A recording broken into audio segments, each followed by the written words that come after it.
Are you stressed out not knowing where to find distressed, off-market, high cash flow properties in high-growth areas?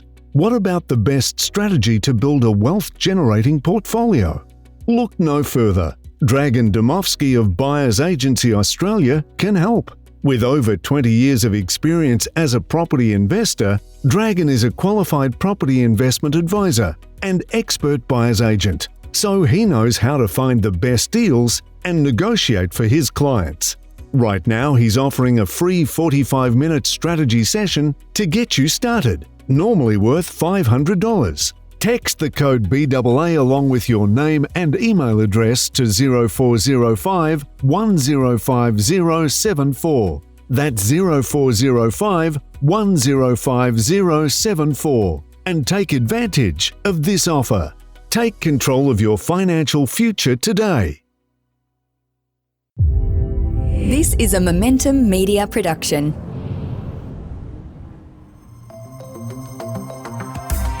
Welcome to the Smart Property Investment Show, the podcast by investors for investors. Hi, good everyone. How you going? Phil Tarrant. I'm the host of the Smart Property Investment Show. I hope you're well. This time, where we every single month or a couple times a month, where we talk specifically around mortgages. It's a pretty important part of being a property investor. I don't know any property investor that wants a mortgage. I know a lot of property investors that need a mortgage. I'd rather not invest with a mortgage if I could, if I just had all cash, but that's not the reality of the world. So mortgages being a big component of investing in property. Property investment is a game of finance, particularly for those who are starting out or mid-market. There's hopefully at a point in time when you start paying down your portfolio and remove the need for having a mortgage. But what I like to do on this show is to make sure that you're as informed as possible to be able to make those decisions when it comes to mortgages, how to set yourself up so you can be better at the game of finance. Thankfully, I've got a good connection with a company called Finny Mortgages, finny.com.au. They help me with all my borrowing as my mortgage broker. I've just gone through a whole spate of it, and I've been sharing it on this show for the last period of time. But I get them in on the podcast to try and get all their tips and tricks, the tools of the trade, get an inside word so you can do what you do better. Join them in the studio, Eva Lowenzontz from Finny Mortgages. Eva, how you going? Good. How are you? I'm glad to see you getting better and better at saying my name. So how am I going now? Is it pretty good?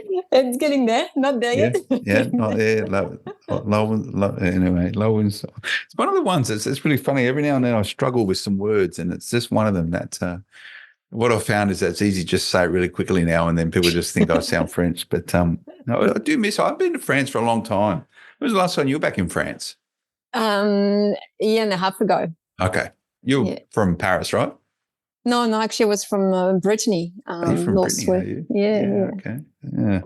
Yeah. It's I do enjoy heading over to France whenever I'm in the UK. It's a nice trip. But anyway, it's not what we're here to talk about is Parisian dining or it is a very different country from north to south. If you go up to like Amiens or Lille or something or other, like not the most glamorous places of the world.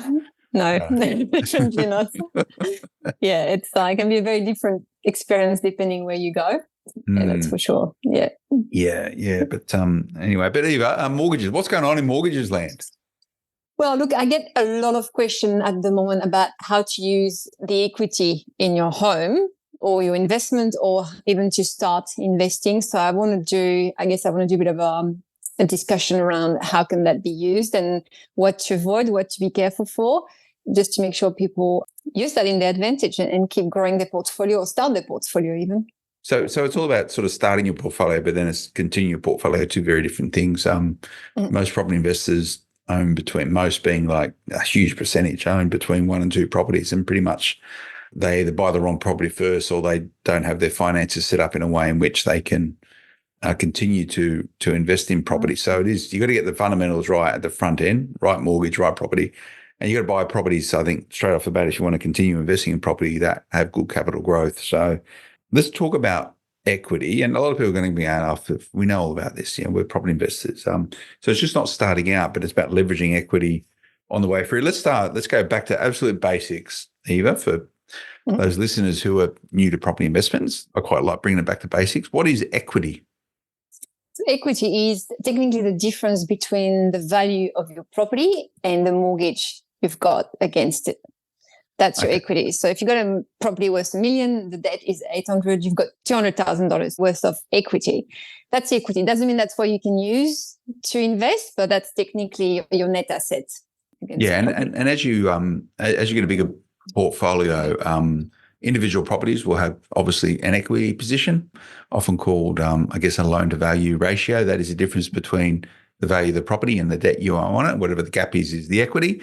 And then when you start sort of cascading into multiple portfolios, multiple property portfolio, you'll have the individual equity position of every property, and then you'll have a total LVR position of the entire equity that you have in your portfolio. All different properties are going to grow at different rates and speeds, and therefore the equity position is going to be different. You can telegraph or predict equity. A lot of people do that, Eva, for the building blocks for portfolio growth. Yeah, look, it's obviously that's more of a sophisticated investor and not the first or second property people would generally go for. But yeah, definitely, they can do. Yeah. So everyone's got the one similarity with all property investors is that they all bought their first investment property once. So that is universal. You've got to start somewhere. So you can actually start investing in property through equity, i.e. you have no savings, correct?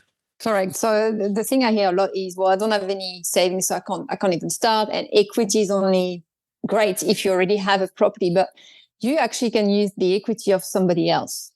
You can use the equity of your parents' property. And most people that have a parents that bought a property a few years ago, or sometimes 20 years ago, have heaps of equity and could use it to help each of their children to start.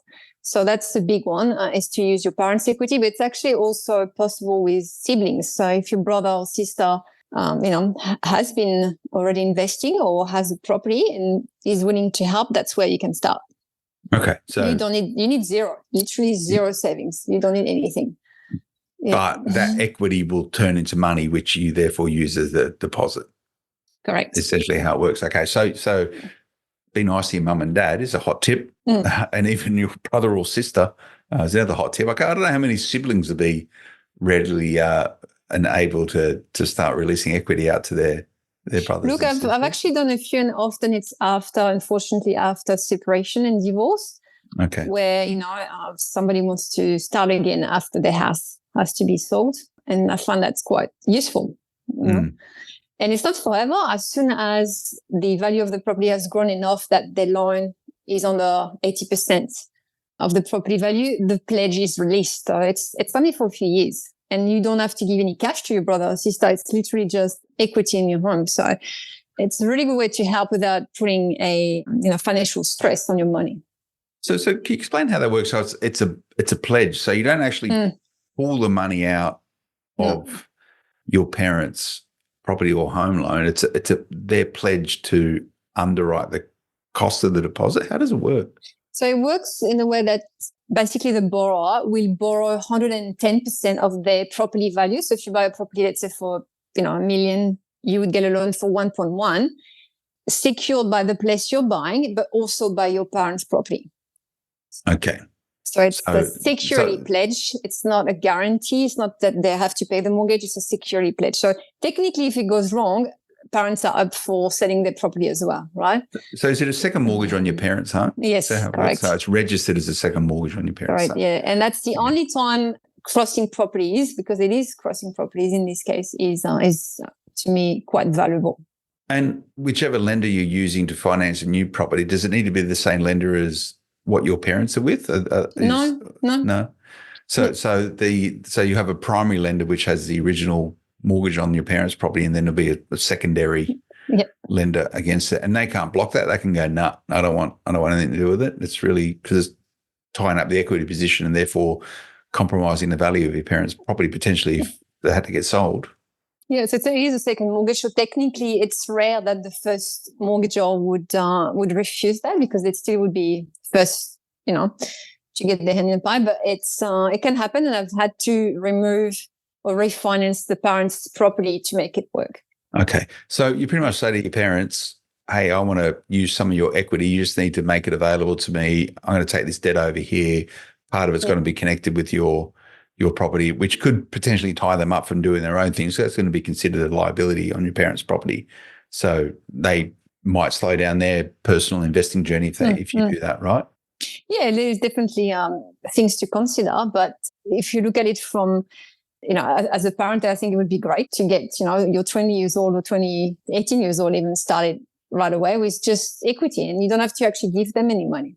So, but it's just a contingent liability should your child not pay. Yes, not correct. pay their thing. Okay, so So here's another hot tip: start educating your kids early on financial discipline and rigor, because But I heard the other day, like the amount of first-time buyers who are leveraging some sort of family guarantee or some sort of huge. equity from it. It's massive at the moment, isn't it? It's massive. Yeah, it's huge. Even for investing, we see a lot of our clients coming out, mom and dad get gifts. I've got a gift of, let's say, 50,000 or whatever it is. And I think a lot of the time it's because the parents don't know they can actually go another way without having to gift their kids 50K each to make it work. Which sort of makes sense, right? Like rather than having to refinance, which increases your repayments on your home, principal as residence, or some other asset, it's just a contingent liability against it. So it shouldn't really change it's changed certain things. It might slow down your parents' personal investing journey, but it's an easy way to get your kids started off investing in property. Yeah, super, super early. Literally as soon as they have a job, probably a full-time job, and past probation, you can start. So on those, so you hear it all the time. It's impossible to buy a home. It takes 17 years. I saw a press release come to my inbox this morning. It takes 17 years now to save, allegedly, according to this outfit that sent it through. 17 years to save a deposit now in order to actually have a deposit. So what you're saying is that. No, don't need that. There is another way. There's definitely other ways. And if it doesn't have to be through equity, you can just have as little as 5% or even nothing, sometimes with those new schemes. But yeah, you need to look at different ways to do it. Saving 20% these days is just, it's actually silly because you're working against yourself and against time. So. Yeah, and the point being, the sooner you enter the market, if you're in the market 17 years early because you haven't saved a deposit and you're not spending that time renting, the upside is huge. So functionally, how does it work? You need to obviously show to the lender, if you're the borrower buying the new property or investing in new property, that you can service a loan. Yeah, correct. So they don't take any of the parent serviceability into the equation. No, correct. No. Okay. And I know I would imagine the lender is happy if they can see some sort of saving capability as well, right? Yeah, look, it definitely helps, but it's not a condition at all. Okay. And so you can release up to 80% or like for 80% lend or 90% or 95%. So you still need 20% deposit, correct? Yeah, or 10 actually. You could go with a 10% deposit. So for the case of a family pledge, you technically go 80-20 if your parents have enough there. So you avoid paying lender's mortgage insurance as well, which, if it's doable, why not? But if you're an investor and already have a property, you might actually not have a whole 20% worth of equity for the next purchase. So you can maybe get 10%. You might get, less, and that's enough to, to get your next property. But also in some case, you could release equity up to 90 or 95% worth of your property if you're, in a medical profession. Some lenders would let you really leverage up your property. Okay. And for new to market people. So what have you seen works in time, like, saying to your parents, hey, I want to start investing in property. I can't save because I'm too busy going out every weekend, spending money on beers and cocktails. But, hey, can you help me out because I'm never going to be able to save a deposit? Probably not a great way to approach it. What works? Like, how do you – because I think most parents initially would go, if they never thought about this before, they're going to go, no way, I'm not going to tie up. No, I've spent so long trying to pay off my mortgage. Why would I give it to you? You can get an inheritance later on when they cark it. Like, what's a good way to go about approaching this with your parents if you're a new investor? I find actually a lot of them have saved enough to pay for stamp duty, legal fees, and the costs associated to buy the property. So we only pledge basically the price, the purchase price of the property, or the fees, which can be quite a lot, in stamp duty already. Let's say 50 grand is generally saved by the applicants already. Yeah, they have a bit of savings. So have some savings. So you go to parents, hey, I've saved all this money. All I need is an in now. I just need a deposit. You can help me out. Yeah. Right. Okay. Yes. And the point being probably, hey, the sooner you do this, the sooner I get out of the house. So you can say goodbye to me. Definitely a plus. or the sooner you do this, if you're a property investor, and we're not just saying this is owner-occupied. Like I know a lot of people doing this to start off investing in property, and they still stay at home. You can be like, hey, help me do this, and any upside, I'll pay a bit of board money just to square it away. So at a point in time, though, you can sever this umbilical cord to your parents' equity in their property or a sibling's equity in the house. But you need to wait till you get a certain amount of growth inside of your own property so you can refinance it. Yeah, or just without even refinancing, as soon as the loan you get for the property is 80% of the value of your property, you can release your parents' pledge. So I actually have a client that we've done that a few years ago that hopefully will come on the podcast to explain how that worked. We just released the parents' property after 3 years, and it's got more equity now and looking to invest. So it's been a really successful story because he bought a property for I think 1.5 million. He would have never got 20%. So it's a big first property, 1.5 million. Yes, yeah, with some home to live in. So and that would have never happened without the parents. So no complications. He paid the debt, no worries at all. Yeah, really good success story, this one. Yeah. Yeah. Okay. So it can work. It can work. But you need your parents on the side. So again, be nice to your parents.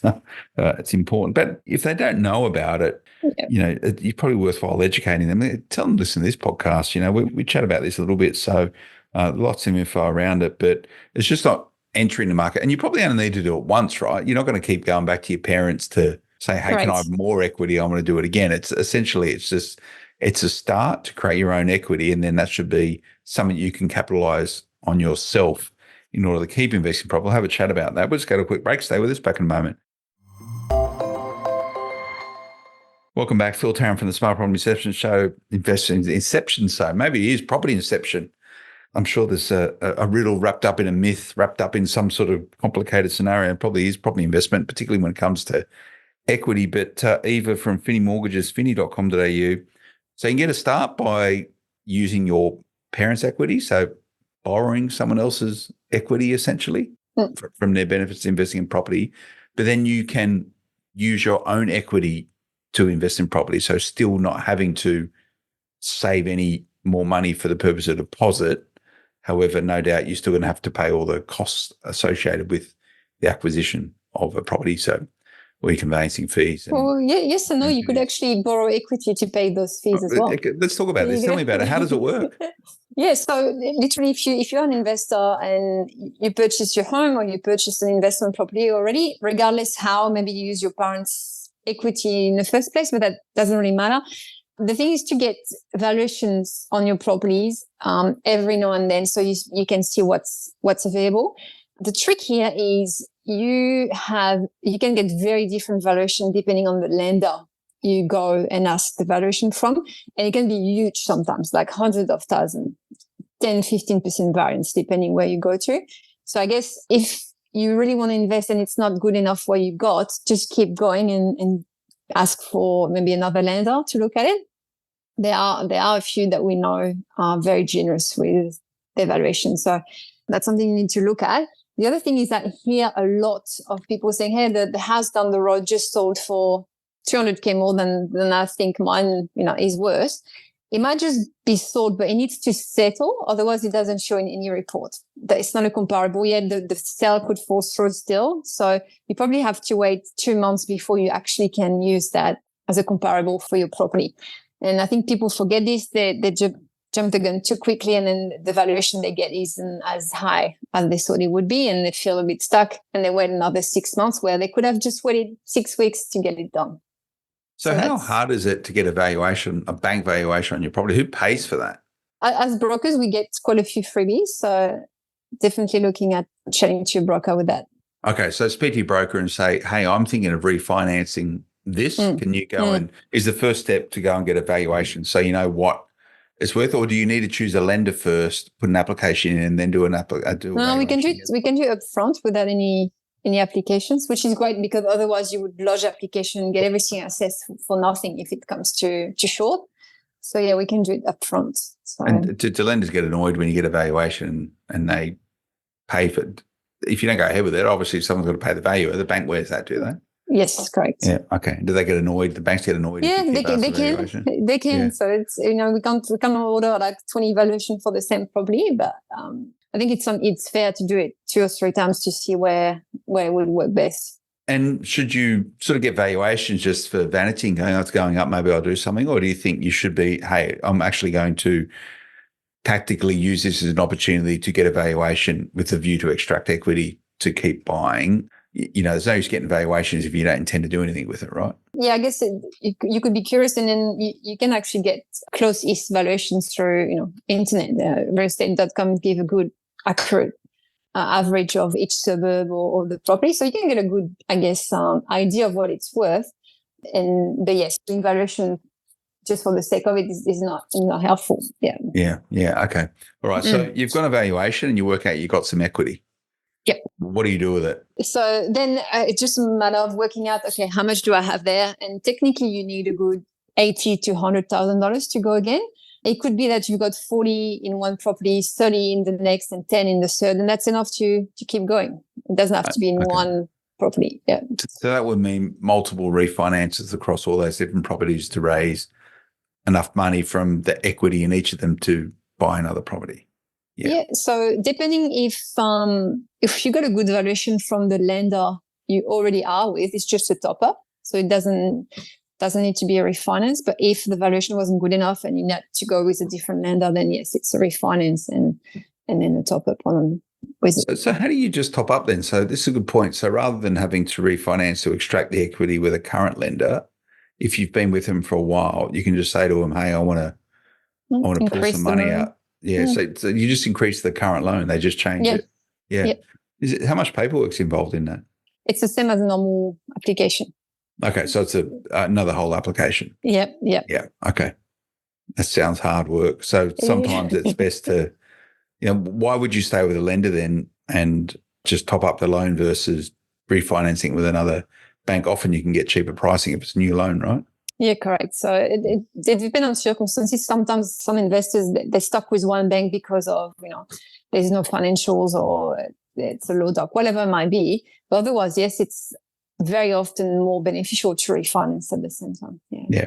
And this is the game that a lot of people play. They just keep trading on their equity in this sort of foundational building stage of a portfolio, keep refinancing their loans up to 80%, leverage that money into buying another property, wait till that goes up to 80%.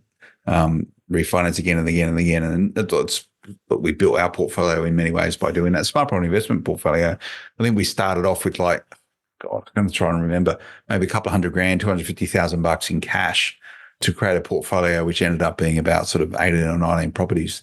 And that was refinanced and pulled out that money. So the whole thing was built on capital growth and extracting equity. Yeah. Yeah, that's how many people, it's hard. It would be hard otherwise to keep saving 100K every few years to invest. It would be hard. So this strategy is all based on the premise that you buy properties that go up in value. Correct. Yeah. So what's the opposite of that? Negative equity. That's bad, right? That's pretty bad. Yeah. Yeah. What's negative equity? It's when your loan is higher than the property value. Do you come across that very often? No, actually, not at all. Yeah. Not at all. To be fair, like if you bought property before the COVID pandemic, to be negative equity, you really bought the wrong property. Like that's a generic statement, but or you overpaid a lot for that property. You're way overpaid, or you bought like in a mining town back when $200,000 properties were being sold for $1 million, and you're still stuck with them. Yep. Yeah. No, I haven't seen that. In years, really. Yeah. Yeah. It's but negative equity is bad, and it does happen. Like, it absolutely does happen. So this is based, the whole idea of this sort of cascading view towards leveraging equity to invest in property is all about identifying and buying properties that go up in value. And those people that capitalize on this strategy, the best are the ones who are able to identify those properties that go up in value faster than others. and I'm obviously not talking or considering at all the cash flow consequence of this as well. A lot of those capital growth properties may be negative cash flow properties, so you've got to be able to ensure your budgets stack up. How quickly, Eva, are banks comfortable from letting you access the equity in a property that you've purchased? So, a lot of people will buy inverted commas under market value property. So they go, I've got this property's worth $400,000, but I've managed to get it for $350,000. So I've instantly got $50,000 worth of equity, which does happen. It does happen. How quickly can you access that dough? Well, with the bank you settled, most of them, they would say, look, I'm not going to revalue the property for another 6 months. So technically it's 6 months. If you really want to access the equity ASAP, you would have to refinance that property somewhere else right away and have it valued by a different bank. Okay. And that's a lot of hard work for the mortgage broker to do. It is a lot of hard work for the mortgage broker, but sometimes it would get you, to the second property right away. Yeah. And does it happen? Yeah. People do it? Not often, because generally, look, people might think they get a really good job, but it's not that common. Okay, yeah. Unless they use a really good buyer's agent, and then in this case, that can happen a bit more. But otherwise, they might be under the impression that they got a really good job, but it's not that good. Yeah, and that happens a lot where people think, hey, I've bought this so far under market value, but okay, that's fine. But the reality is actually go and get that valuation from a bank might be a very different story. So often you need to wait for. Yeah, and also the valuers are very, very careful to put a value that's a lot higher than what you paid for like 3 days ago. Yeah. There's a bit of a misnomer, this idea of like buying under market value. What is a property worth? Well, property is worth what you paid for it. So, to get a property, buy a property, secure a property, 25%, 20% under market value, you got to work out, why would someone sell a property so far under what it's worth? So therefore, what's its true value? That the smart operators that I see who buy under market value, their view towards buying under market value with the view to creating equity is to manufacture equity. So where they can look at a property and say, you know what, there's a whole bunch of other properties in this street, which are 4-bedroom or 3-bedroom, 2-bathroom properties, which are selling for $75,000 more than the property that I just bought. Okay. But you need to realize you've got to manufacture that equity, which might mean you need to spend $20,000 on a reno to turn it into the like-for-like property that you can sell for $75,000. So it costs you $20,000 in order to make $50,000 in equity. Now that's a very different thing, right? And that's another strategy a lot of people do. Yeah, that's totally, and sometimes that's what people need to get equity right away to start those renovations. But yeah, it's definitely a better way to see it than I got a bargain, and it's like, well, if it was such a bargain, maybe you wouldn't have got it so easily. Yeah. Maybe the bargain is the fact that you can see what its inherent value is. And this is the art of investing in property. So going, hey, look, I know I can turn this into a property worth $70,000 more by spending $20,000 and spending time, energy and effort on renovating it. So again, that's his own strategy. But so on that basis, then banks and valuers would probably have a more considerate view towards, if you're fundamentally changing the asset, they're going to go, yeah, it is actually worth $70,000 worth more, but I want to see the change. Yeah, they want to see the change. They want it to be finished. You can't value a property that's half done with work to do. Has to be ready for rental, technically, if it's an investment property. Otherwise, some of them just don't even want the property. Yeah, and I've done this before, the Smart Property Investment Portfolio, where we've bought stuff for the purpose of renovating it and getting a valuation 6 months later. But when I've done that, I've taken before and after photos. So when, I normally sort of collar the valuer while he's there or that she's there and say, hey, look, this is what it used to look like 6 months ago. This is what it looks like today. Isn't it different? And by doing that, you're sometimes able to get 20, 30, 40% uplift on the valuation of the property. This is back in the day when I had more time on my hands. I could spend my weekends renovating properties, which I don't really get much chance to do these days. But this is all part of the leveraging equity, Eva. There's times, though, where it might not be the right play, and also there's times when you need to think about things differently. That could be LMI. I want to chat about that very quickly. We'll just go to another break. Stay with us. Eva, welcome back. Lenders Mortgage Insurance, LMI. When is it good? When is it not good? I think it's always good. Are you on the payroll of the LMI companies to promote it? Yeah. Look, I think, unless you're really close to get to 20%, and if you do that, that's amazing. Otherwise, I find the time it takes to get that extra 10%, and it could be like, $50,000. By the time you're finally ready, the property market would have been going up by more than the $50,000 you saved. And then you pay more on stamp duty, and then you might not have access to the same properties. Like I find it's a really good way, LMI, to shortcut the market and get in before you technically could have. So it's a really good tool to use. And as an investor, it's tax deductible. So it's not that much of a cost, and it can be added on top of the loan. So you don't even have to pay for it up front. I don't see why people are so scared of it. I think it's the old culture of you need to pay your house, you have 20%. It's just the stories you've been hearing since you're a kid. But you need to change your mindset about that.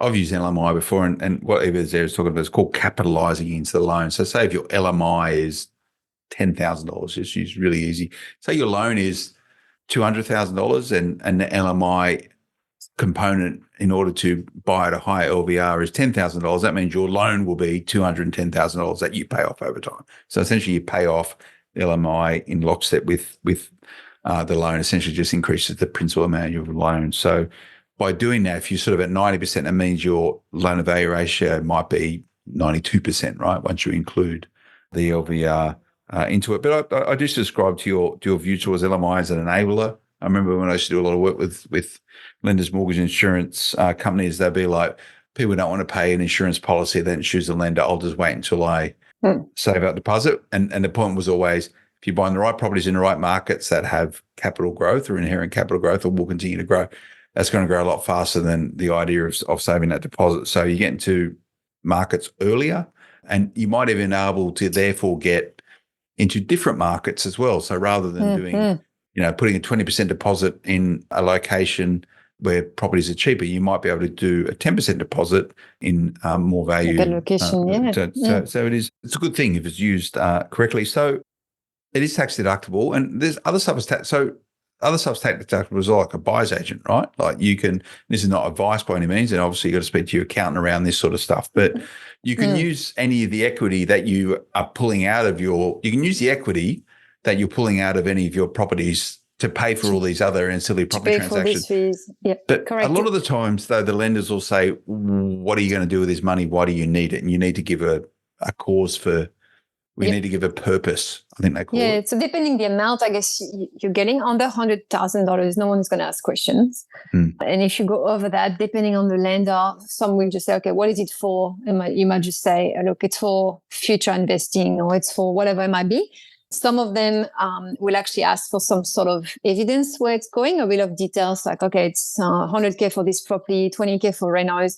So it depends on the lender, but really if you get a reasonable amount that is, to purchase your next property, 150, that's you don't need much to get it out. It's just saying it's for future investment. Especially if you do the purchase with the same lender, they would see what's going on. Yeah. So if you go, I'm going to go and buy a Ferrari, you might need more than 150,000 on that one. Yeah, but say you want to pull out 250. I don't know how much Ferrari costs, a couple hundred grand maybe. 250 grand save you. Yeah, I'm going to pull the money out and buy a Ferrari. Will they go, no, we're going to allow you to do that? Yeah, no. We might just word it better. Okay. I'm going to invest in a lifestyle asset. Lifestyle asset or liability, yeah. But it's look, we've released up to, I think the highest one we've done was almost 800,000. Okay. What they do with it? You kept investing in property, obviously. Yeah, well, did different things. There was a bit of personal renovation, going on holidays, actually a new car. There was a few things within that 800,000, obviously, but the bank released it without any evidence of where it's going. That's pretty cool. What I've seen work really well, Eva, is people leveraging equity in their property for paying off debt, which isn't good, like, credit cards or car loans or stuff which isn't good debt. It's another really good way. You're paying your debt at, say, if you've got a big credit card debt, that you're paying off at 21%, well, you may as well be repaying it at 6%, 6.5% inside your mortgage. So debt consolidation is another really smart way for leveraging equity. For a lot of people, that's where they need to start. If they want to start investing into property, a lot of people will access the equity in their principal place of residence first. And a big part of that will be to pay down non-efficient, effective debt. And then whatever's left over is when they're going to start using to invest in property. Correct. That's really smart business. So when you touched on it very briefly, I'll sort of close with this question, Eva, because I know you've got a lot of home loans to write for your clients. You guys are really busy at the moment. You're just flat stick. We do a lot of, a lot of refinance of mortgage prison applicants. Okay. That's still happening, isn't it? Yeah, we had lots of, and I guess from the podcast, I guess we did, and we're taking a lot of people out of jail, which is great. It's been really rewarding. Yeah. You must get good satisfaction out of that, because this is not great. Like, hey, which is good as well. Hey, I've done really well. I want to keep investing, probably use equity, which we're talking about today. What you're talking about is people probably a couple of steps before that who are actually stressed. They have some element of financial stress because their interest rates aren't sort of where they should be or can be for the loans that they currently have. So those people sort of sorting out their backyard. I imagine that's quite rewarding. Yeah, it's actually great. I just did one for a family. They had 2 investment property, and it's always the perception, if you've got an investment property, you're doing okay and no one should feel sorry for you. But this family was actually quite struggling to meet all commitments. So we refinanced them. And then she sent me a picture of them going to Taronga Zoo over the weekend. She said, we've been wanting to do this all year and we just couldn't afford for people going there. So it's very it's very rewarding. It's just was your heart. And it's a couple of $100, but she just couldn't spare that for a year. And therein lies what mortgage brokers really do. We always sort of talk about them being for property investors and driven property investors, which is a big thrust of this show. But for all of those people out there who have a owner-occupier, principal place of residence, just don't think about your investment property.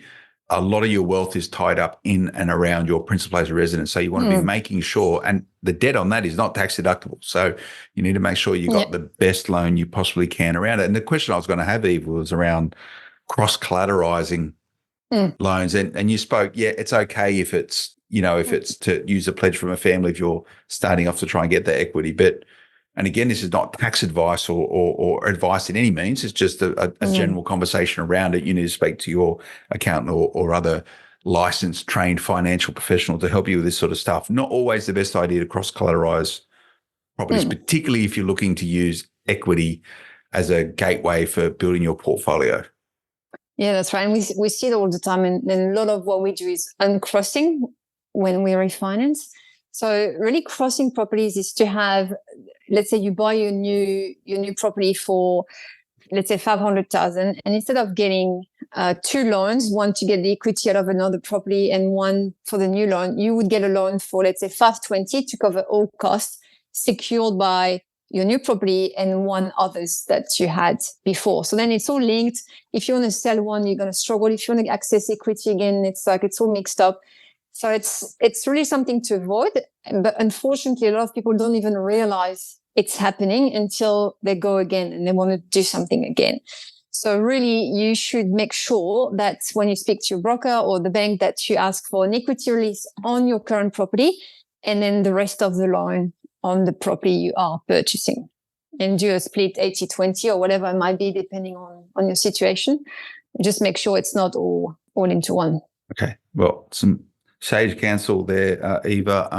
Lots to cover there. A lot of people are scratching their head probably going, I've sort of got 50% of that. What are they? Can I just call up you and your crew and ask more info? Let's have a chat. Let's start with a chat. And, sometimes we can't help, but we can point you in the right direction. And if it's not now, it might be in a few months. So otherwise, let's go for it. Yeah. That's cool.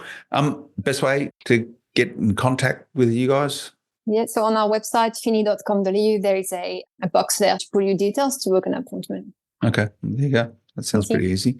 Might be the best offer you have all day. There's no cost, right? Like, I know there's no cost. Sort of speaking to a mortgage broker, if you just call up and go, hey, I'm thinking about this, what do you reckon? You go, that won't work. Cool. Why not? Nothing ventured, nothing gained. But if you've been investing in property for a little while, there's probably a lot of equity in your portfolio you might be able to access in order to catapult you into the next property. And for those investors out there who are saving a deposit, thinking one day in a decade's time, I can get there and buy a property, but I don't know how I'm ever going to do it because property keeps going up in value faster than what my salary goes up. Guess what? There is a solution. Maybe sort of hang around your parents' house a little bit more and ingratiate yourselves to them. Just don't rock up on a Sunday dinner, eat your food and nick off. Maybe spend some time helping your old man out in the backyard, pruning and doing some work. Because that's a great time to ask him. Great time to ask him for a bit of a hand. Eva, thanks for your time. Thank you. Always good to catch up. Finny, that's with a FINNI.com.au. Go and check these guys out. Remember to check out smartpropertyinvestment.com.au. Social media, Smart Property HQ is where you find us. We'll see you again next time. Until then, bye-bye. The information featured in this podcast is general in nature and does not take into consideration your financial situation or individual needs and should not be relied upon. Before making any investment, insurance, tax, property, or financial planning decision, you should consult a licensed professional who can advise whether your decision is appropriate for you. Guests appearing on this podcast may have a commercial relationship with the companies mentioned.